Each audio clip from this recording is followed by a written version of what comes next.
The Lorax by Dr. Suess.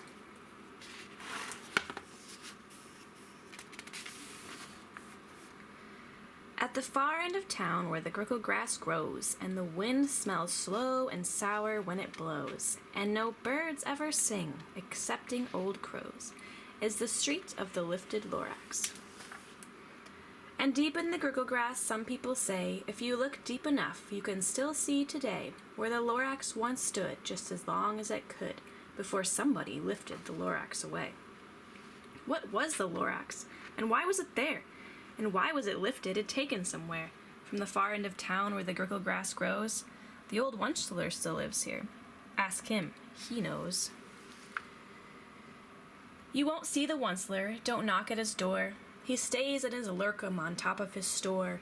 He lurks in his lurkum cold under the roof, where he makes his own clothes out of miff-muffered moof. And on special dank midnights in August he peeks from out of the shutters, and sometimes he speaks, and tells how the Lorax was lifted away. He'll tell you perhaps, if you're willing to pay. On the end of a rope he lets down a tin pail, and you have to toss in 15 cents and a nail, and the shell of a great-great-great-grandfather's snail. Kerplunk. Then he pulls up the pail and makes the most careful count, to make sure you've paid him the proper amount.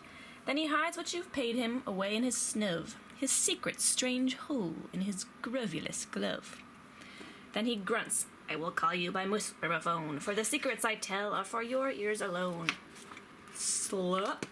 Down sleps the whisperophone to your ear, and the old Wunschler's whispers are not very clear, since they have to come down through a snurgly hose, and he sounds as if he had smallish bees up his nose. Now I'll tell you, he says, with his teeth sounding gray, how the Lorax got lifted and taken away. It all started way back, such a long time back. Way back in the days when the grass was still green, and the pond was still wet, and the clouds were still clean, and the song of the swami swans rang out in space. Swami, swami.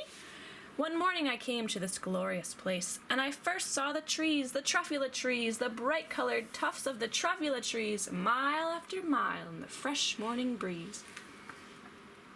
And under the trees I saw brown barbaloots, frisking about in their barbaloot suits, as they played in the shade and eat truffula fruits. From the ripulous pond came the comfortable sound of the humming fish humming while splashing around. Hum, splash, hum, splash. But those trees, those truffula trees, all my life I'd been searching for trees such as these. The touch of their tufts was much softer than silk, and they had the sweet smell of fresh butterfly milk. I felt a great leaping of joy in my heart. I knew just what I'd do. I unloaded my cart. In no time at all I had built a small shop. Then I chopped down a truffula tree with one chop, and with great skillful skill and great speedy speed I took the soft tuft and I knitted a thneed.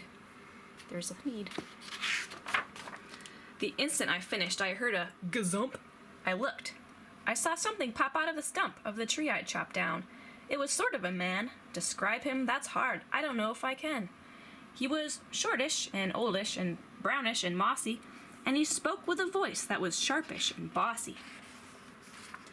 Mister, he said with a sawdusty sneeze, I am the Lorax. I speak for the trees. I speak for the trees have no tongues. And I'm asking you, sir, at the top of my lungs. He was very upset as he shouted and puffed. What's that thing you've made out of my truffula tuft? Look, Lorax, I said, there's no cause for alarm. I chopped just one tree. I'm doing no harm. I'm being quite useful. This thing is a thneed. A thneed's a fine something that all people need. It's a shirt, it's a sock, it's a glove, it's a hat, but it has other uses, yes, far beyond that. You can use it for carpets, for pillows, for sheets, or curtains, or covers for bicycle seats. The Lorax said, Sir, you are crazy with greed. There is no one on earth that would buy that fool thneed. But at that very minute I proved he was wrong, for just at that minute a chap came along. He thought that the thneed I had knitted was great. He happily bought it for $3.98.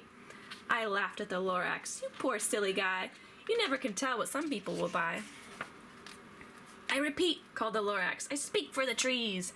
I'm busy, I told him. Be quiet, if you please. I rushed across the room and in no time at all built a radio phone. I put in a quick call. I called on my brothers, my uncles and aunts. I said, listen here, here's a wonderful chance for the whole Onceler family to get mighty rich. Get over here fast. Take the road to North Nitch. Turn left at Weehawk and sharp right at South Stitch. And in no time at all, in the factory I built, the whole Onceler family was working full tilt. We were all knitting needs just as busy as bees to the sound of the chopping of truffula trees. Then, oh baby, oh, how my business did grow. Now chopping one tree at a time was too slow. So I quickly invented my super axe hacker, which whacked off 4 truffula trees at one smacker. We were making needs 4 times as fast as before, and that Lorax, he didn't show up anymore. But the next week he knocked on my new office door. He snapped, I'm the Lorax who speaks for the trees, which you seem to be chopping as fast as you please. But I'm also in charge of the brown barbaloots, who played in the shade in the barbaloot suits and happily lived eating truffula fruits. Now thanks to your hacking my trees to the ground, there's not enough truffula fruits to go round, and my poor barbaloots are all getting the crummies, because they have gas and no food in their tummies. Barb-a-toot, barb-a-toot. They loved living here, but I can't let them stay. They'll have to find food, and I hope that they may. Good luck, boys, he cried, and he sent them away. I, the Onceler, felt sad as I watched them go, but business is business, and business must grow, regardless of crummies and tummies, you know. I meant no harm, I most truly did not, but I had to grow bigger, so bigger I got. I biggered my factory, I biggered my roads, I biggered my wagons, I biggered the loads of the needs I shipped out. I was shipping them forth to the south, to the east, to the west, to the north. I went right on biggering, selling more needs, and I biggered my money, which everyone needs. Then again he came back. I was fixing some pipes when that old nuisance Lorax came back for more gripes. I'm the Lorax, he coughed and he whiffed. He sneezed, he snuffled, he snargled and sniffed. Onceler, he cried with a cruffulous croak. Onceler, you're making such smogulous smoke. My poor swami swans, they can't sing a note. No one can sing who has smog in his throat. Swami, swami. And so, said the Lorax, please pardon my cough. They cannot live here, so I'm sending them off. Where will they go, I don't hopefully know. They may have to fly for a month or a year to escape from the smog you've smogged up around here. What's more, snapped the Lorax, his dander was up. Let me say a few words about gluppity-glup. Your machinery chugs on day and night without stop, making gluppity-glup and also sloppity-slop. And what do you do with this leftover goo? I'll show you, you dirty old Onceler man, you. You're glumping the pond where the humming fish hummed. No more can they hum, for their gills are all gummed. So I'm sending them off. Oh, their future is dreary. They'll walk on their fins and get woefully weary in search of some water that isn't so smeary. Hums, blah, blah, blah. Hums, blah, blah, blah. And then I got mad. I got terribly mad. I yelled at the Lorax, now listen here, Dad. All you do is yap, yap, and say bad, bad, bad, bad. Well, I have my rights, sir, and I'm telling you, I intend to go on doing just what I do. And for your information, you Lorax, I'm figuring on biggering, and biggering, and biggering, turning more truffula trees into needs, which everyone needs. And at that very moment, we heard a loud whack. From outside in the fields came a sickening smack of an axe on a tree. Then we heard the tree fall. The very last truffula tree of all. No more trees, no more needs, no more work to be done. So in no time, my uncles and aunts, everyone, all waved me goodbye. They jumped into my cars and drove away under the smoke-smuggered stars. Now all that was left, 'neath the bad-smelling sky, was my big empty factory, the Lorax and I. The Lorax said nothing, just gave me a glance. Just gave me a very sad, sad backwards glance, as he lifted himself by the seat of his pants. And I'll never forget the grim look on his face when he hoisted himself and took leave of this place, through a hole in the smog without leaving a trace.